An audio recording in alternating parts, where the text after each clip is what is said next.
खैर आगे बढ़ते हैं और आपको ये बताते हैं कि क्या शराब घोटाले में आया अदालत का फैसला भारतीय राजनीति में अरविंद केजरीवाल को नया जीवन दान दे सकता है। आज दिल्ली के पूर्व मुख्यमंत्री अरविंद केजरीवाल शराब घोटाले के मामले में बरी हो चुके हैं। दिल्ली की राउज एवेन्यू कोर्ट ने अरविंद केजरीवाल, मनीष सिसोदिया के कविता समेत सभी 23 आरोपियों को इस मामले में निर्दोष घोषित कर दिया।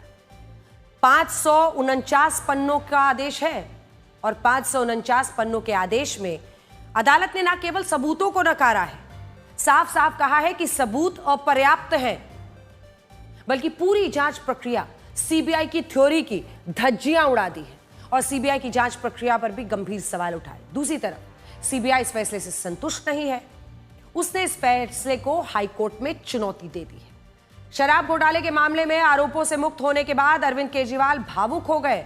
उन्होंने कहा कि आज साबित हो गया कि वो कट्टर ईमानदार है।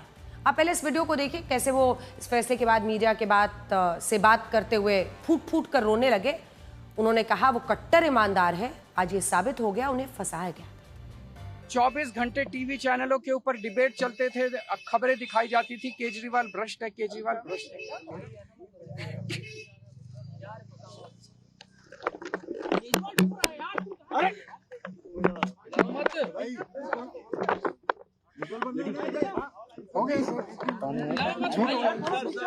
संभालिए सर, अपने आप संभालिए, हिम्मत सर,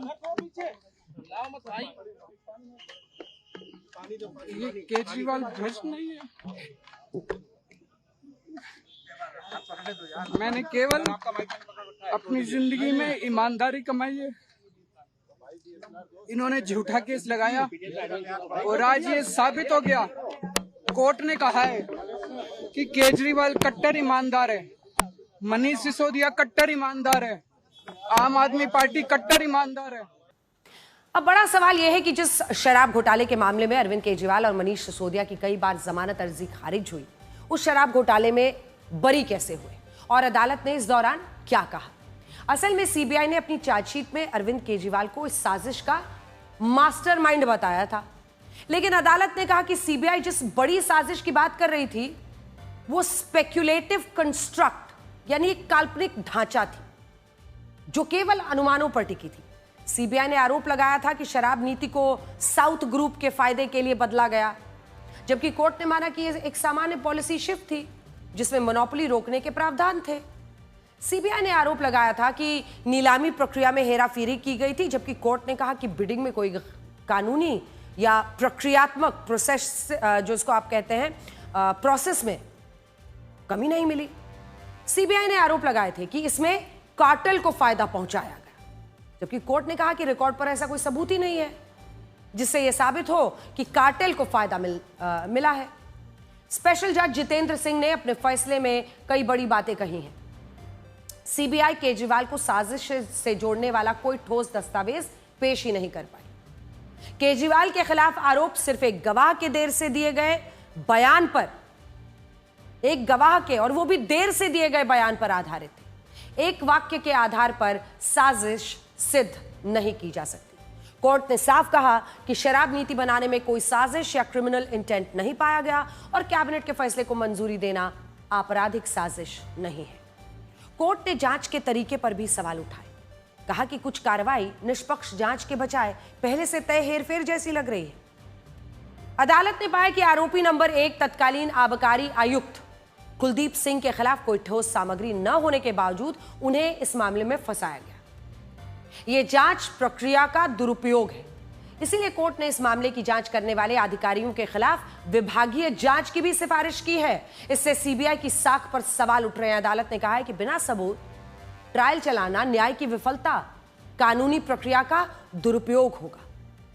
केजरीवाल को यह राहत सीबीआई द्वारा दर्ज किए गए भ्रष्टाचार के मामले में मिली है, लेकिन ईडी का मनी लॉन्ड्रिंग का केस अभी चल रहा है। लेकिन कानूनी जानकारों का कहना है कि जब भ्रष्टाचार का मामला खत्म हो गया तो मनी लॉन्ड्रिंग का केस भी ऐसे ही खारिज हो जाएगा, क्योंकि बिना भ्रष्टाचार की कमाई मुमकिन नहीं।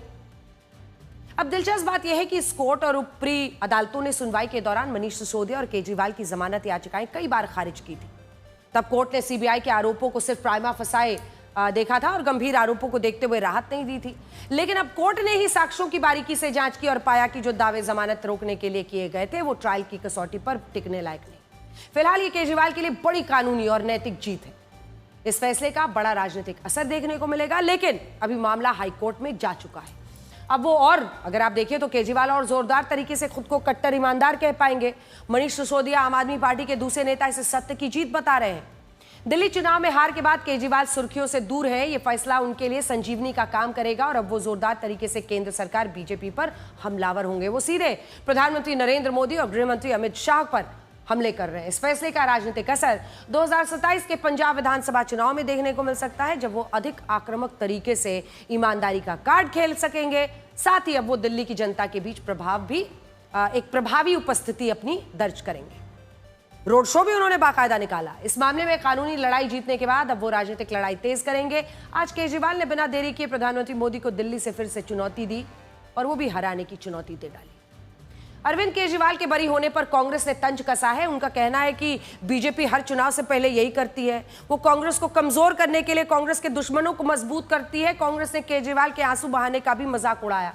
कांग्रेस ने कहा है कि बीजेपी सरकार कांग्रेस को चुनावी नुकसान पहुंचाने के लिए केजरीवाल को राहत दिलवा रही है, जबकि इसके जवाब में केजरीवाल ने कहा है कि कांग्रेस बीजेपी के साथ मिली है। मुझे नहीं लगता कि कोई भी हैरान है इस बात को देखकर। जो भी भारतीय जनता पार्टी की राजनीति को समझता है वो तैयार था इस चीज के लिए, क्योंकि आने वाले कुछ सालों में, महीनों में गुजरात और पंजाब के इलेक्शन आने वाले हैं।